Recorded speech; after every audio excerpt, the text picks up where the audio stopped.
Il est 8h32 et vous êtes bien sur AMC et BFM TV. Bonjour Louis Boyard. Bonjour.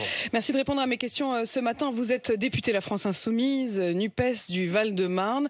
Plusieurs députés La France Insoumise étaient présents à Sciences Po vendredi pour soutenir le blocus de l'école aux côtés des militants pro-palestiniens. Et vous étiez hier à la Sorbonne, en plein cœur de Paris, pour soutenir les étudiants qui tentaient d'installer des tentes et de mener un blocus. Vous vous êtes d'ailleurs interposé entre les forces de l'ordre et les étudiants. Vous croyez en la démocratie représentative, Louis Boyard?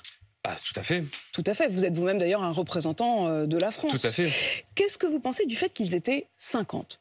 Ils étaient 50 hier. Pour avoir été sur place, ils n'étaient pas à 50. Ils étaient beaucoup plus nombreux. Combien? Mais bon, écoutez, je dirais qu'il y avait bien 600 personnes avec tous les rassemblements de soutien qu'il y avait autour. 600 personnes. Alors, parce qu'il faut distinguer deux choses. Les étudiants. Oui. Qui étaient à l'intérieur de la Sorbonne, et les manifestations autour. Les étudiants eux-mêmes, d'après à la fois des observateurs issus de la Sorbonne, mais aussi les forces de l'ordre, ils disent qu'ils étaient 50. Ah non, mais je suis, à ce sujet, je suis comme vous. J'aimerais qu'il y ait beaucoup plus d'étudiants qui soient dans la rue et dans les blocages pour soutenir ces revendications. C'est par rapport au nombre d'étudiants à la Sorbonne. Vous savez combien il y en a?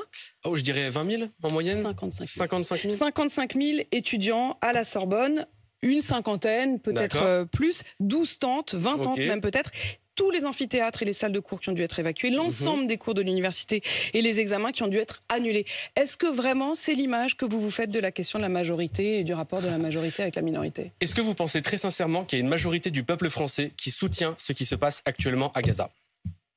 Non. Donc, est-ce que si jamais vous aussi vous avez une idée de la démocratie représentative, vous n'avez pas honte, comme une majorité du peuple français, de l'inaction de la part du gouvernement français et de l'inaction de la plupart des gouvernements par ailleurs? Vous avez des étudiants qui ont décidé de se mobiliser pour un cessez-le-feu. Moi, je ne vous parle pas de la question de la mobilisation, je vous parle de la question du blocage. C'est-à-dire se mobiliser, manifester, bloquer une université, interdire la tenue des cours, fermer les amphithéâtres. Je vais répondre à cette question.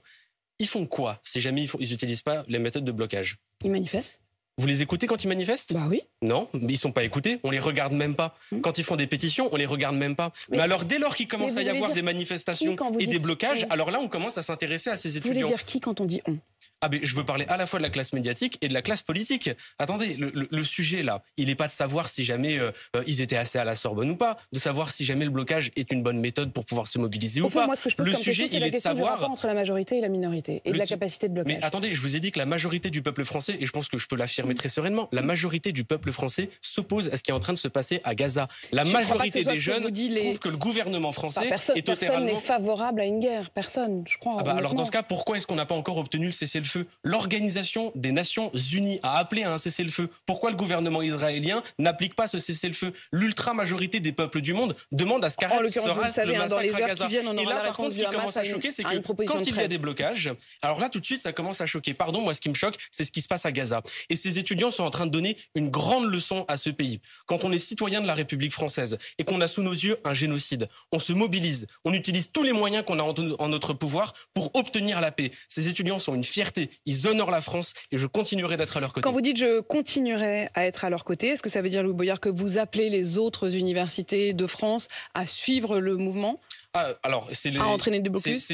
Pour le coup, c'est les étudiants qui doivent eux-mêmes organiser leur combat. On sait qu'à Lyon, pour le coup, bien sûr, mais par contre, plus il y aura d'étudiants qui rentreront dans le mouvement pour essayer de faire en sorte que le gouvernement français se bouge, mieux ce sera. Parce qu'aujourd'hui, il y a une pression internationale qui est en train de s'exercer, qui fonctionne. Regardez, on ne parle que de ça. Aujourd'hui, on ne parle que de ces jeunes qui ont décidé de se lever pour enfin obtenir la paix. Vous avez vu qui en parle? On en parle même dans le monde entier, et notamment l'ayatollah Khomeini, qui vous montre en exemple. Il a lui-même posté des vidéos d'occupation des universités. Il cite la France. Il dit, voyez ce qui se passe dans le monde, dans les pays occidentaux, en Angleterre et en France, ainsi que dans les États américains. Les gens sortent en grand nombre pour scander des slogans contre Israël et l'Amérique. La réputation des États-Unis et d'Israël a été ruinée.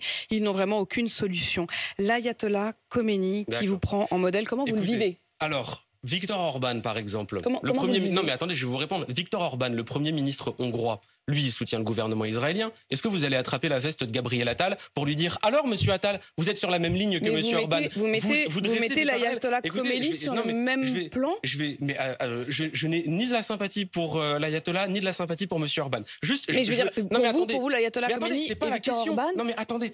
En octobre, non, attendez, je vais vous c'est ma question, Louis Boyard. Je vais vous donner ma réponse. En octobre, on était en train de dire non, c'est pas le moment de parler de ce qui se passe à Gaza. D'abord, on doit critiquer le communiqué de la France insoumise. Dans les mois qui suivaient, on disait non, c'est pas le moment de parler de ce qui se passe à Gaza. D'abord, on doit savoir s'il y a le droit de faire des manifestations ou pas. Là aujourd'hui, on dit non, attendez, c'est pas le moment de parler de ce qui se passe à Gaza. Il y a des mains rouges. Ah non, attendez, il y a eu un tweet. Quand est-ce qu'on aura le droit de parler de ce qui se passe à Gaza? Quand est-ce qu'on arrêtera de sauter de diversion en diversion pour faire en sorte qu'on ne parle pas de ce dont une majorité des Français veulent parler? J'aimerais juste terminer en disant quelque chose.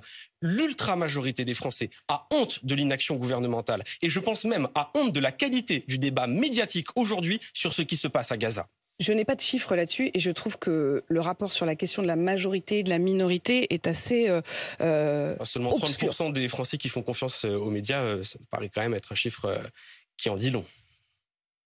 Et qu'est-ce que vous pensez des sondages, par exemple, sur les européennes qui donnent à 6% la France insoumise dans ces cas-là? On est à 9%. On est en dynamique. Et j'ai même envie de vous dire autre chose. J'appelle, parce que là, aujourd'hui, il y a le sujet quand même de Mathilde Panot, la présidente du groupe, et Rima Hassan, une candidate aux élections européennes, qui sont convoquées à la police pour apologie du terrorisme sans aucun fondement. Je pense que si jamais il y a 10 ans, on avait dit aux Français que la présidente d'un des principaux groupes d'opposition allait être convoquée par la police pour apologie du terrorisme, que des conférences de candidats allaient être annulées, que Sciences Po allait voir une subvention perdue parce qu'une manifestation n'a pas plu à une présidente de région. Je pense que les Français ne reconnaissent pas leur subventions de la région. Quand on a une haute estime... Je vous repose ma question, Louis Boyard, parce que vous n'y avez pas répondu. Le fait que l'ayatollah Khomeini, c'est-à-dire le juge suprême religieux de l'Iran, vous prenne en modèle, comment vous le vivez? Mais ça n'a vraiment, je vais pas répondre à votre question en fait, tout simplement, parce qu'en fait, je vous ai donné l'exemple. Viktor Orban, lui, il soutient la politique. Mais moi, je vous montre que votre raisonnement, suprême religieux de la République islamique d'Iran. Je vous montre que votre raisonnement est totalement absurde, parce que il y a un type de l'autre côté du monde qui a fait un tweet. Alors dans ce cas, ça disqualifie tout le mouvement français. C'est pas un type.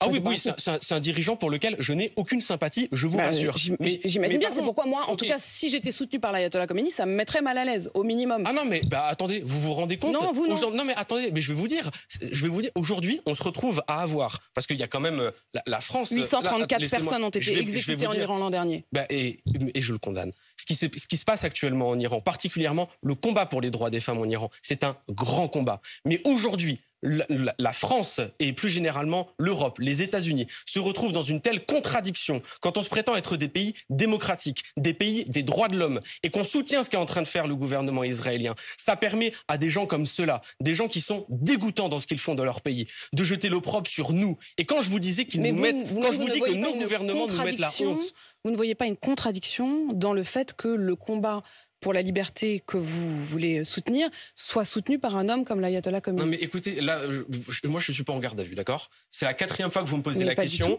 Viktor Orban, il soutient le gouvernement israélien. Vous ne faites pas le parallèle. Vous ne faites pas le parallèle. En fait, qu'est-ce que vous cherchez à me faire dire? Et d'ailleurs, en fait, je suis venu ici pour parler de ma présidente de groupe qui se retrouve convoquée pour quelque chose qu'elle n'a pas commis. Vous êtes venu ici pour répondre à mes questions. Et moi, on m'a pas posé de questions. Donc je poserai les questions que j'ai envie. Bah ouais, et moi j'ai envie de vous parler de ce qui se passe à Gaza aussi. Mais vous en parlerez sans aucun problème. Je vous parle aussi de ce qui s'est passé hier. Et d'ailleurs, je sais pas, on doit être à 10 minutes d'interview. Pour le moment, j'ai pas eu l'occasion de m'exprimer sur le sujet. Vous n'étiez pas à la Sorbonne hier, vous n'avez pas décidé d'aller soutenir les étudiants? Et je suis heureux d'aller soutenir ces étudiants. Mais attendez, on a sous nos yeux, et j'utilise les mots de l'avocate devant la Cour internationale de justice, le premier génocide filmé en direct sur nos téléphones. Non.